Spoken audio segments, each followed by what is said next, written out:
دین اسلام نے احکامات نازل فرمائے،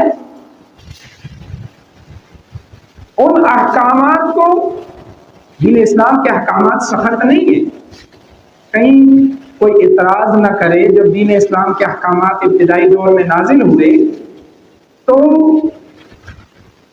بعض احکامات ظاہری طور پر سخت نظر آتے ہیں، کہ زنا کی سزا ہے رجم کرنا، 100 کوڑے لگانا، چوری کی سزا ہاتھ کاٹنا، اب یہ ظاہراً سخت نظر آتے ہیں۔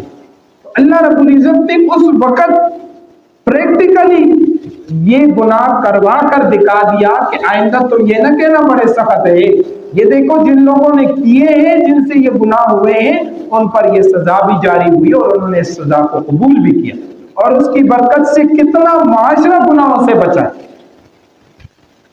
روایت کے اندر آتا ہے اللہ کے پاک پیغمبر کے صحابی رسول، یاد رکھنا صحابہ محفوظ ہے، یہ جو بعض صحابہ سے گناہ ہوئے ہیں یہ اللہ نے کروائے ہیں امت کے تعلیم کے لیے، کئی امت والے یہ اعتراض نہ کرے کہ اتنے سخت احکامات ہیں، اس زمانے میں تو ایسا کوئی معاملہ ہوا نہیں، اس لیے انہوں نے اس کے خلاف آواز نہیں اٹھائی، آج ہمارے درمیان یہ سزا لاگو ہو رہی ہے اس لیے ہم آواز اٹھا رہے ہیں کہ یہ سزا سخت نہیں۔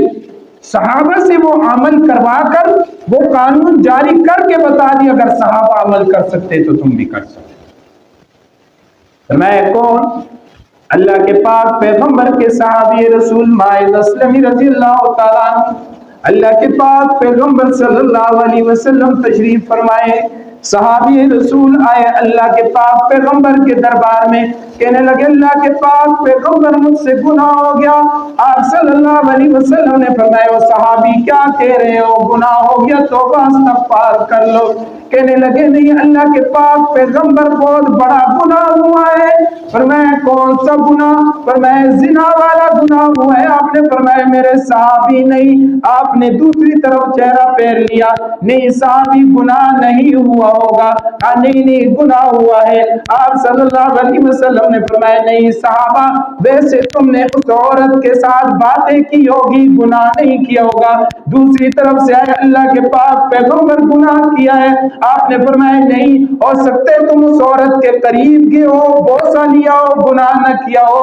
وہ دوسری طرف سے مڑ کر آئے، کہنے لگے نہیں اللہ کے پاک پیغمبر مجھ سے ایسا گناہ ہوا ہے جیسا ایک مرد اپنی بیوی کے ساتھ کرتا ہے، میں نے بھی ایسا ہی کیا ہے۔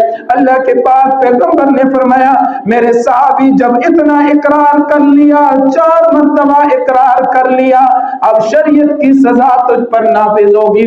تو شادی شدہ ہے، تجھے سنسار کیا جائے گا، پتھر مار مار کر تجھے دنیا سے تیرے جان کو نکالی جائے گی، تجھے قتل کیا جائے گا۔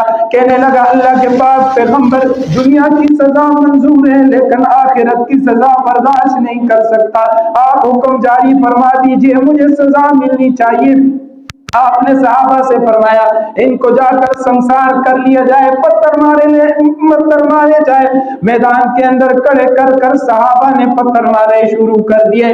انسان عاجز کمزور لاچار برداشت نہیں کر پائے، وہاں سے نکل کر بھاگنے لگے۔